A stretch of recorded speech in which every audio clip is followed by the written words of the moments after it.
Selamat sore para netizen dimanapun kita berada, salam inspirasi bagi kita semua. Ini agak menarik juga begitu kan, apa yang disampaikan oleh PKS ini begitu ya. PKS soal meme puan berbadan tikus adab ketimuran perlu jadi pegangan. Wah, komentar-komentar ini sangat sopan begitu kan dibandingkan dengan komentar-komentar yang kemudian yang tidak suka dengan kritikan-kritikan BEM UI itu begitu kan. Bahkan komentar-komentar netizen saya bacakan terlebih dahulu. Ini agak menarik begitu ya. Ini komentar-komentar netizen ya. Meme puan berbadan tikus yang diunggah oleh akun BEM Universitas Indonesia tengah jadi sorotan. PKS menyebutkan perlunya adab ketimuran. Wah, ini ya dari Cak Hum ya. Puan juga nggak punya adab, kalau matiin mic ya pas sidang apa juga ia tanam itu yang ia tunai. Betul sekali begitu. Bisa jadi seperti itu begitu. Ketika adab ketimuran tidak diperdulikan, apa iya ya Bang Mardhani Alisera harus sampai ya bojok dulu? Buktinya PKS Sejahtera yang berada satu ruangan saja tidak bisa apa-apa, bahkan sampai ya ketuk palu, jangan lupa matiin mic ya. Inilah komentar-komentar netizen begitu kan, agak pedas juga begitu ya. Ngapain banget mikirin adab ketimuran? Mereka yang korup mana mikirin adab? Bikin undang-undang bukan buat kepentingan rakyat. Gas aja sih sampai kena mintal. Betul juga begitu kan. Itu mungkin menjadi karma di situ begitu ya. Karena mungkin ya si Puan sering matikan mic mungkin kena karma begitu ya. Ya bisa saja seperti itu begitu. Adab ketimuran sudah dicontohkan oleh Ibu Puan matiin mic, jadi kalian jangan protes. Lah, Puan sendiri punya adat ya, punya adab seperti apa? Kok bisa-bisanya matikan mic ketika orang-orang sedang bicara? Lah terus matiin mic emangnya adab ketimuran? Ini banyak sekali ada pro dan kontra di sini begitu kan ya. Bikin meme mikirin adab, bikin peraturan nggak mikirin nasib orang lain. Nah, ada timur, utara, barat, selatan tetapi tetap tidak mendengar aspirasi masyarakat. Betul juga begitu. Itulah atas kemarahan orang-orang yang rakyat hari ini ya atas kebijakan-kebijakan undang-undang cipta kerja itu begitu.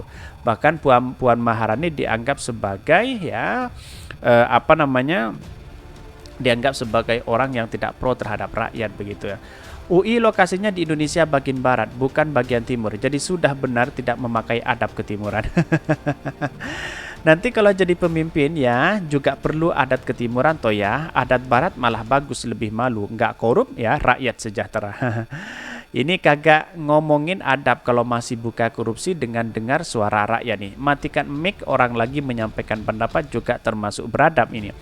Apakah mengesahkan undang-undang yang dibatalkan MK itu masuk adab ketimuran nih? Ketika suara tidak bermakna maka mimik jawabannya. Ya bisa saja seperti itu begitu kan. Inilah komentar-komentar netizen ya yang aspirasi masyarakat kita harus dengarkan juga begitu ya. Ya nggak apa-apa di era SBY ada demo sambil bawa kerbau ya, ditulis SBY di tubuhnya kerbau ya. Buktikan kekecewaan dan ketidakpercayaan seharusnya ditanggapi dengan positif dan introspeksi. Betul sekali begitu kan.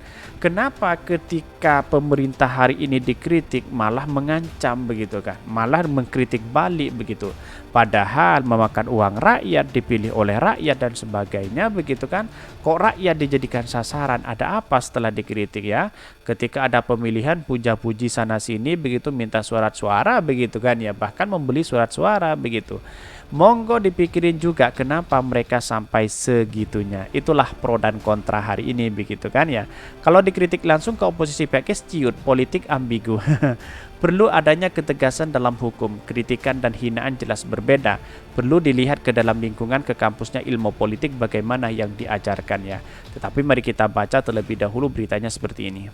Ini beritanya PKS soal meme Puan berbadan tikus adab ketimuran perlu jadi pegangan. Wah ini meme Puan berbadan tikus yang digunakan oleh akun Badan Eksekutif Mahasiswa Universitas Indonesia BEM UI menjadi sorotan. PKS menyebut ya perlunya adab ketimuran. Adab ketimuran yang mana begitu kan? Itu yang menjadi pertanyaan begitu ya. Bahkan bab tentang wajah berbadan tikus mereka pasti punya alasan. Mahasiswa punya kecenderungan semangat, ujar Ketua DPP PKS Mardhani Alisera kepada wartawan. Tapi adab ketimuran itu memang perlu jadi pegangan kita bersama. Lanjutnya, senada dengan BEM UI, Mardani menyebutkan PKS menolak Perpu Cipta Kerja. Paradigma pengusaha yang dominan, kata Mardani, membuat banyak buruh dan pelaku UMKM terancam. Betul begitu. Walaupun PKS yang kemudian memberikan satu statement tidak tidak setuju dengan Undang-Undang Cipta Kerja itu, lalu kemudian BEM UI juga tidak setuju, begitu apakah boleh buat begitu kan? Dalam artian mungkin bisa mengedepankan dengan narasi-narasi yang baik di situ begitu. Narasi-narasi yang baik sudah tidak didengarkan, apalagi dengan narasi-narasi yang memang kontradiktif begitu kan. Ya semakin tidak didengarkan begitu. Ya mau didengarkan apa? Kalau atas rasa kepentingan seseorang tidak mungkin suara rakyat itu didengarkan begitu kan. Suara rakyat itu hanya dijadikan alat, ya, dijadikan sebagai senjata tetapi tidak dilakukan begitu ya.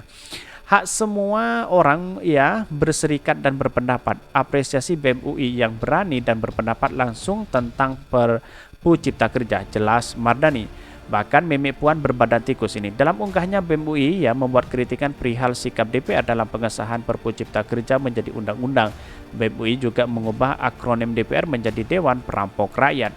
Selain memuat sejumlah kalimat kritik, unggahan itu juga menampilkan animasi dengan memuat Meme Puan dengan badan tikus. Animasi itu juga disertai tulisan "Kami tidak butuh Dewan Perampok". BEM ya, Ketua BEM UI ya Melkisedek Huang angkat bicara terkait unggahan tersebut. Dia menyebut hal itu sebagai bentuk kemarahan BEM UI atas sikap DPR. Saya rasa keseluruhan publikasi ya kami tersebut sudah menggambarkan kemarahan kami terhadap DPR hari ini.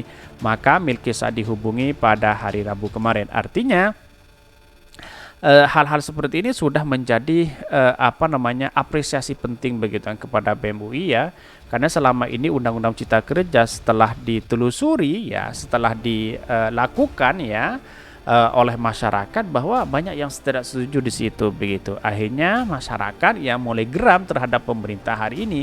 Wajar kalau BEM UI sampai menggunakan Meme Puan sebagai bentuk ya kritikan-kritikan di luar itu begitu ya. Artinya kalau kritikan-kritikan biasa sudah tidak dengarkan, mungkin dengan cara meme itulah yang kemudian didengarkan begitu. Kira-kira seperti itu begitu. Tapi apa yang terjadi? Banyak pro dan kontra. Bahkan kader-kader PDP sudah meradang begitu kan, mengkritik habis-habisan BEM UI begitu ya. Dianggap sebagai LSM, dianggap sebagai anti pemerintah, dianggap sebagai tidak etis dan sebagainya begitu kan. Bahkan apalagi dengan etika itu begitu. Ya selama ini banyak yang berpegang teguh bahwa masyarakat itu dijadikan sebagai alat begitu kan, sebagai dampak begitu di situ. Padahal undang-undang itu tidak sesuai dengan rakyat katanya begitu, tidak pro terhadap rakyat. Ya kalau tidak pro terhadap rakyat, ngapain kita masih mempertahankan itu begitu kan, dengan kebijakan-kebijakan itu begitu. Maka yang menjadi sasaran itu adalah Puan Maharani sebagai ketua DPR di situ begitu ya.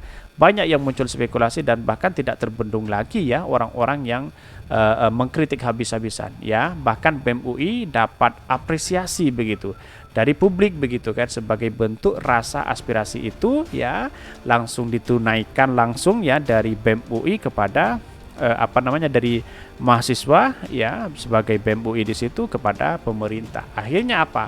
Pemerintah mulai kepanasan dan kebakaran jenggot di situ ya, menanggapi sana sini ya, mulai dari kader PDIP, mulai dari yang lain begitu kan. Artinya selama ini ada apa begitu kan. Itu yang seharusnya kita lakukan. Kalau memang benar pro rakyat ya kita bilang pro rakyat dan isi materinya sesuai dengan pro rakyat begitu kan. Bukan seperti itu caranya. Bahkan ya menurut saya PKS, Demokrat, terus kemudian Partai Buruh juga menolak terhadap Undang-Undang Cipta Kerja itu karena tidak pro rakyat katanya begitu. Mungkin itu yang kami sampaikan. Tonton terus channel Hodari Podcast Rakyat ini karena ada berita-berita menarik dan viral setiap harinya. Salam para netizen, salam inspirasi bagi kita semua. Jangan lupa di subscribe channel YouTube Hodari Podcast Rakyat ini.